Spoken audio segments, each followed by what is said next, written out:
ٹھیک ہے، زبردست. یہ بھی ایک اچھا اور مزیدار جواب تھا اس بات کا کہ آپ جو ہے کردار سازی کے اوپر جو ہے ہمیں زیادہ توجہ دینی چاہیے. اور ہمیں جو ہمارے معاشرے کے اندر ایک ٹرینڈ ہے کہ ہم اوکیشنل ہیروزم جو ہے اس کے اوپر زیادہ بلیو کرتے ہیں. ہمارے پاس اگر ہمارا کوئی بڑا فرد آ کے کہتا ہے کہ میں ایک فون پہ تمہارا کام کروا دیتا ہوں تو ہم اس کو عزت دیتے ہیں. اس بنیاد پہ ہمیں اس بنیاد پہ شاید عزت نہیں دینی چاہیے. ایک فون پہ کام کروانے والے لوگ ہی شاید ہمارے اصل دشمن ہیں. ہمیں سسٹمز کے اوپر کام کرنا چاہیے کہ ہمیں سسٹمز رسپونڈ کریں کہ کس طریقے سے ہمارے مسائل ہیں اور وہ سسٹم جو ہے وہ حل کریں ان چیزوں کو. ہمارا کوئی بھی نمائندہ اگر ہمیں یہ کہتا ہے کہ میں ایک فون پہ تمہارا یہ کام کروا دیتا ہوں تو وہ لانگ رن میں اور بڑے لیول پہ جا کے دیکھا جائے تو وہ ہمارے ساتھ بھلا نہیں کر رہا, وہ ہمارا نقصان کر رہا ہے. تو سسٹمز ہیں ان کو اسٹرینتھن کرنا چاہیے اور کردار سازی شاید سب سے امپورٹنٹ سسٹم ہے. ہم اگر اپنے معاشرے کے مسائل کو سمجھیں تو ہمیں سب سے بڑا مسئلہ جو نظر آتا ہے وہ یہی ہے کہ ہماری تمام فیلڈز میں تربیت یافتہ افراد کی کمی ہے اور تربیت ہوتی ہے کردار سے. اور جیسے ہی ہمارے پاس ہر فیلڈ کے اندر درست اماؤنٹ میں تربیت یافتہ افراد آ جائیں گے شاید ہمارا سفر ترقی کا جو ہے وہ زیادہ بہتر ہوگا. ہیومن ترقی کا, انسانی ترقی کا سفر جو ہے وہ زیادہ بہتر ہوگا. آخری سوال آپ سے, میں اور بہت ساری باتیں کرنا چاہتا ہوں لیکن ٹائم کی کمی وجہ سے آخری سوال آپ سے یہ ہے کہ جو ہمارا معاشرہ ہے اس میں مختلف ہونا, مختلف سوچنا, مختلف پہننا یا اس کے جو رائج طور طریقے ہیں ان سے تھوڑا سا ہٹ کے آپ نے اپنے ٹیگ سے ہٹ کر کام کرنا شروع کیا ہوا ہے. میں بار بار اس کی طرف اس لیے جا رہا ہوں کیونکہ ایک مختلف چیز ہے, اس کی قیمت ہے, ایک کاسٹ ہے جو ہمیں پے کرنی پڑتی ہے. آپ نے کیا قیمت ادا کی؟ آپ ایک پروفیسر اور آپ کیمرہ اٹھا کے پھر رہے ہیں, ابھی تک لوگوں کہہ رہے ہیں ایک سائڈ پہ ہمارے معاشرے میں عام بات یہ کہ پروفیسر کو سب کچھ پتہ ہوتا ہے, دوسری سائڈ پہ آپ پھر رہے ہیں کہ نہیں میں نے بھی بہت کچھ سیکھنا ہے, میں بہت سارے لوگوں سے ملنا چاہتا ہوں. ان میں آپ ایسے لوگوں سے بھی ملتے ہیں جو کہ مزدوری کر رہے ہیں, آپ ان سے سیکھنے کی کوشش کر رہے ہیں. تو آپ کو لوگ یہ نہیں کہتے کہ یار کیا کر رہے ہو تم یہ. تو آپ نے اپنے اس سفر کی, اس مختلف ہونے کی, اس یونیک زندگی میں جینے کی جو قیمت ادا کی ہے وہ کیا تھی, کیوں ادا کیا آپ نے؟ ایک ہے علم, ایک ہے فن. ہمارے معاشرے میں علم کی طرف ذہن نہیں جاتا ہے لوگوں کا, فن کی طرف. آپ کہیں پہ ایڈمیشن لیتے ہیں پہلا سوال یہ کرتے ہیں آپ نے ڈگری لی, کیا لے رہے ہیں آپ؟ فن آپ کا پیٹ پالتا ہے, علم آپ کا پیٹ نہیں پالتا ہے, آپ کو شعور و آگہی دیتا ہے. ضروری نہیں ہے کہ ایک عالم انسان خوشحال ہو, وہ بھوکا بھی ہو سکتا ہے, ٹھیک ہے. کیونکہ بہت سارے ایسے ہم دیکھتے ہیں عالم تھے, ان کو پتہ ہی نہیں تھا ان کی شادی ہو رہی ہے, ٹھیک ہے, ان کو کھانے پینے کی چیزیں بھی ان کے پاس نہیں تھیں, تو لیکن وہ عالم تھے, دنیا کو انہوں نے تبدیل کیا. ہمارے معاشرے کے اندر بدقسمتی سے فنون آئے ہیں, فنکار آئے ہیں, عالموں کی کمی ہے. عالم جو ہے یعنی ہمارے ہاں اس کی ترویج کی صورت ہے. تو اس لیے کہتے ہیں کہ میں ظاہر سننے والوں میں زیادہ تر جو ہے وہ حکایات کو پسند کرتے ہیں, اس لیے معذرت کے ساتھ کہتے ہیں کہ ایک خاتون کی اکلوتا بیٹا تھا, اس میں بہت سارے پہلو ہیں اس لیے میں بتا رہا ہوں. تو وہ اکلوتا بیٹا ظاہر ان کی خواہشات کا یعنی بنیاد وہی ان کا بیٹا تھا. اچانک بیمار ہو گیا, بیمار ہونے کے بعد مر گیا. تو لوگوں نے کہا یار یہ تو مر گیا, دے دیں اس کو دفناتے ہیں. انہوں نے کہا نہیں مرا ہے, کیونکہ اس کی جو یعنی ترجیحات تھی, خواہشات تھی, اس کی نقطۂ آغاز بھی وہیں تھا, انتہا بھی وہیں تھا. تو انہوں نے کہا نہیں, لوگ اس انداز میں اس سے ملتے تھے نا, انہوں نے لوگوں کی باتوں کو اہمیت ہی نہیں دی. ایسے میں ایک بزرگ نے جب یہ دیکھا, ظاہر ہے وہ لاش ہے, سڑنا شروع کیا.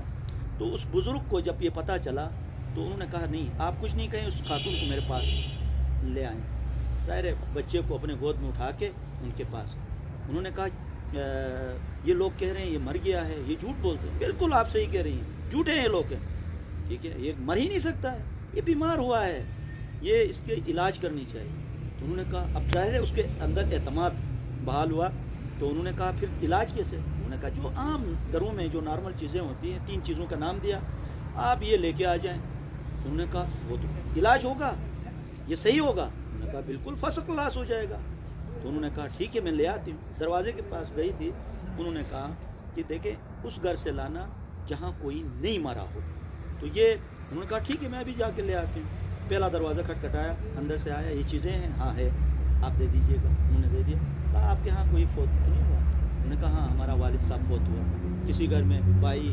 اسی طرح پورے گاؤں میں وہ پھری, کہیں ایسا گھر ان کو نہیں ملا جس میں کوئی موت نہیں ہوئی. اس پورے عرصے میں ظاہر ہے ٹائم گزر گیا نا, گزر گیا تو ان کو احساس ہوا جب ہر جگہ موت ہوئی تو میں تو ان سے الگ تو نہیں ہوں، میرے ہاں بھی یہ پاسبل ہے.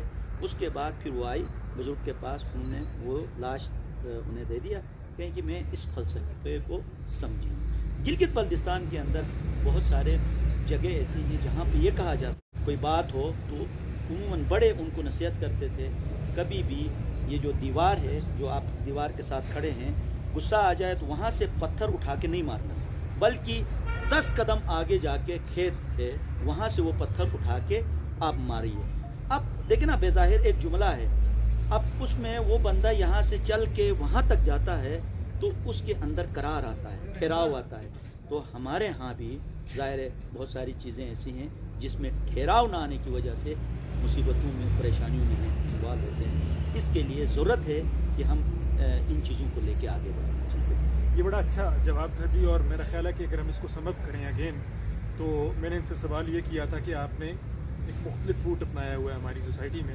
آپ اپنے ٹیگ کے ساتھ نہیں جی رہے، بلکہ اپنے روزانہ کی بنیاد پہ آپ جاتے ہیں، نئی نئی چیزیں ایکسپیرینس کرتے ہیں اور نئے نئے کام کر رہے ہیں. تو اس کی ایک کاسٹ ہے، ہماری سوسائٹی میں عام طور پر اس طرح کے لوگوں کو پسند نہیں کیا جاتا. تو آپ کیوں کر رہے ہیں ایسا؟ تو اس کا جواب انہوں نے جو دیا، اس جواب کو اگر میں سم اپ کروں تو بنیادی طور پر یہ ایک وزڈم کے، دانائی کے اسٹوڈنٹ ہیں، اور انہوں نے اپنے اندر کے بچے کو زندہ رکھا ہوا ہے، اور ان کو روزانہ کی بنیاد پہ حیران ہونا پسند ہے.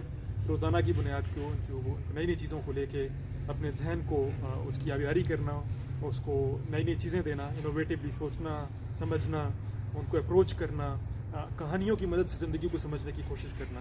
تو کہا جا سکتا ہے کہ ان کی کہانی کا اگر کوئی عنوان ہو سکتا ہے تو ابھی تک کی کہانی کا وہ تو یہی ہے کہ دل تو بچہ ہے جی.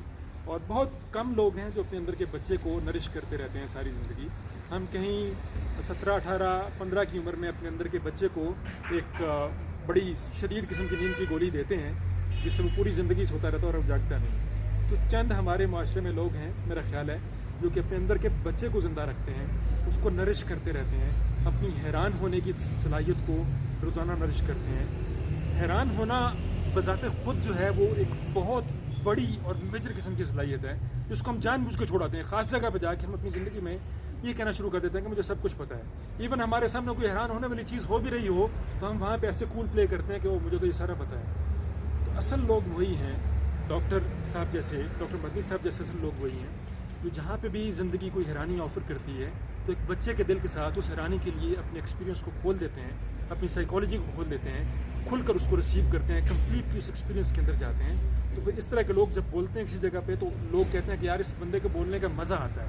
وہ مزہ اسی لیے آتا ہے کیونکہ انہوں نے اس زندگی کو، اس ایکسپیرینس کو جو وہ بیان کر رہے ہوتے ہیں اس کو کمپلیٹلی ایکسپیرینس کیا ہوتا ہے ایک بچے کے ذہن سے، ایک بچے کی اپروچ کے ساتھ. تو میرا خیال ہے کہ بہت قیمتی لوگ ہیں وہ تمام لوگ ہمارے معاشرے میں جو کہ اپنے اندر کے بچے کو زندہ رکھے ہوئے ہیں. اور ہمارے معاشرے میں جو ہمارے یہاں ٹیگس کا رواج ہے کہ میرے پاس یہ ٹیگ ہے تو اس بنیاد پہ میری عزت کرو، اس کے بالکل مختلف اپروچ جا کے اپنے کام کے ساتھ، اپنی سوسائٹی کے ساتھ جڑ کے بنیادی لیول کے مسائل کو سمجھنے، سمجھانے کی کوششوں میں لگے ہوئے ہیں. ایک انتہائی قیمتی آدمی، ایک انتہائی مختلف آدمی، اور اس معاشرے کے لیے ایک انتہائی ضروری آدمی ڈاکٹر مدنی صاحب آج ہمارے ساتھ موجود تھے.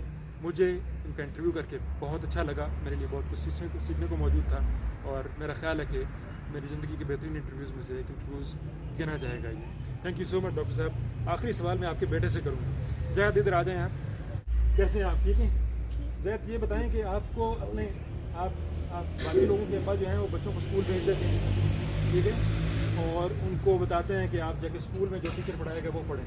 آپ کے ابا تو یہ نہیں کر رہے، یہ تو آپ کو کیمرے کے پیچھے کھڑا کیا ہوا، آپ کو بتا رہے ہیں کیمرہ ایسا سیٹ کرو، پھر آپ روزانہ نئے نئے لوگوں سے ملتے ہو، سوال سنتے ہو، لوگوں کی بات چیت سنتے ہو گے. تو ایسے ابا سب کے پاس ہیں یا آپ کے پاس ہی؟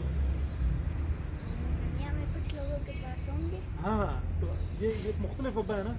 تو میرا خیال ہے کہ اس بات کو سمجھنا چاہیے اور اس بات پہ خوش ہونا چاہیے کہ مختلف ابا ملے ہیں آپ. ایسا ہی ہے. تو آپ روزانہ جو لوگوں سے بات کرتے ہو، اتنے سارے سوالات سنتے ہو، ان کے جواب سنتے ہو، تو اس سے آپ کو فائدہ ہوتا ہے.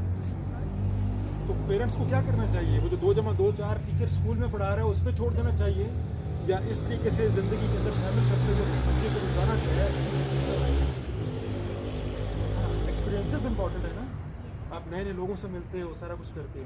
تو ایک سائڈ پہ ابا اگر آپ سے یہ کہیں کہ میں آپ کو ایک چیز لے کے دیتا ہوں، اور ایک سائڈ پہ ابا کہیں کہ آج آپ کو ایک نئی جگہ پہ لے کے جاؤں گا، وہاں پہ ایک نئی چیز دکھاؤں گا، تو آپ وہ چیز لوگے یا نئی جگہ پہ جاؤ گے؟ نئی جگہ. زبردست. آپ اپنے ابا کے فلسفے کو سمجھتے ہو. تھینک یو ویری مچ جی, بہت شکریہ آپ کا سب کا. Thank you Zaid, thank you doctor صاحب, بہت شکریہ آپ کا. Thank you.